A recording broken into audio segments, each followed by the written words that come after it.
Welcome to Live Well and Flourish. I'm your host, Craig Van Slyke. I'm not perfect, and I never will be. The same goes for you. Perfection in your practice of virtue and wisdom is, to put it bluntly, impossible. The Stoics write about the sage, the perfect Stoic. But that's a fictional idea, not a reality.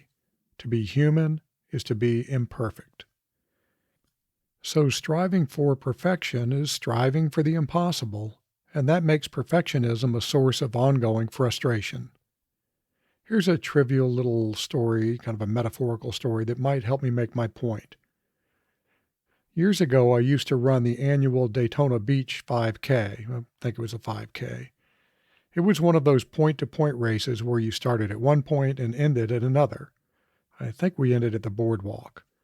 The race wasn't that long, like I said, a 5K, I think. But it was horribly difficult for two reasons. One is that it's not all that easy to run on sand, especially at my size. But the other, and the one that's more to the point here, is that you could see the boardwalk and the finish line almost from the start of the race. But it never seemed to get any closer, until right at the end of the run. Basically, it felt like you were running to the horizon. You kept running and running, but you never seemed to make any progress. Perfection is much the same. You keep trying and trying to be perfect, but you never get there. So perfection may work as a motivator, but it's a terrible expectation. Too many people, looking at you, guy in the mirror, get down on themselves when they mess up. They expect to be perfect, and they are inevitably not perfect. They are disappointed in themselves. Seeking perfection is fine, but expecting perfection is a recipe for disappointment and burnout. Okay, if you shouldn't expect perfection, what should you expect? Well, progress. If you're getting better and growing in your practice of virtue and wisdom, you're making progress, and that's enough.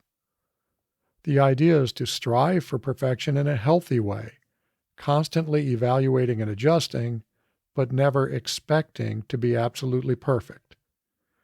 The Stoics even have a word for one who is making progress: Procopton. In Stoicism, the term refers to someone who is actively striving to live according to Stoic principles and virtues. Let's sketch out the characteristics of an ideal Procopton. I have no idea if I'm saying that right, by the way. After all, I'm imperfect. An ideal Procopton is self-aware, constantly trying to be aware of their judgments and actions and how well they align with virtue and wisdom. I'll talk more about this in a few minutes. An ideal Procopton also values practice over theory. Theory is fine, even necessary, but practical wisdom is what puts theory into practice so that you can live an excellent life. A Procopton isn't a navel-gazing theorist. A Procopton puts virtue and wisdom into practice to make the world a better place. Ideal Procoptons are also humble. Accepting that you're not perfect is an exercise in humility, which leads you to being more open-minded and more open to learning. In addition, being humble is an acknowledgement of everyone's inherent imperfection. This is critical since you need humility in order to grow. Just remember that by even striving for perfect wisdom and virtue, you're an awesome person. So, being humble doesn't mean ignoring the great things about who you are. It means that you acknowledge your imperfections and your opportunities for growth. Virtuous conduct is also a mark of an ideal Procopton. Even if you're not perfect, pursuing perfection will lead you to act in ways that align with virtue. An ideal Procopton is also rational. The decisions an ideal Procopton make are well thought out and based on practical wisdom, not whims and emotions. But emotions can't be ignored entirely. They can be inputs into a Procopton's decisions, but they should not be the ultimate driver. Ideal Procoptons are also resilient. They manage themselves and their reactions effectively and are not overly driven by external circumstances. This makes them more tranquil and effective in virtually every aspect of life. An ideal Procopton also acts with compassion and justice. If you listen to my episode on Stoicism not just being for bros, which is available at livewellandflourish.com, I think it's episode 86, you may recall that justice is a cardinal virtue in Stoicism. Compassion flows from justice, so a Procopton strives to act in accordance with both. Finally, continuous improvement is the point of being a Procopton. So Procoptons are lifelong learners, always seeking growth in the flourishing journey. Remember, it's not about perfection, it's about the pursuit of perfection. So expect to make mistakes, but expect to improve as well. This brings up a crucial point. Being a Procopton isn't linear. There will be mistakes along the way.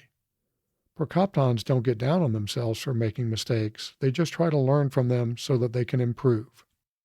Before closing, I want to return to the idea of self-awareness. This is the Procopton's superpower. Without honest self-awareness, it's difficult, maybe impossible, to make intentional progress in your pursuit of perfect virtue and wisdom. Self-awareness is what tells you where you need to focus your growth efforts and also helps you evaluate your progress. I talked about this in episode 74. You can check it out, surprise, surprise, at livewellandflourish.com/74. Well, that's it, other than a quick reminder that there are some exciting things coming for Live Well and Flourish. If you don't want to miss out, sign up for my newsletter using the form at livewellandflourish.com. Perfection is a wonderful horizon for your flourishing journey. It can help keep you focused on the right things. Just remember that, like the horizon, perfect virtue and wisdom isn't attainable for us mere mortals. The goal is progress, not perfection. Until next time, keep pursuing perfection, my friends.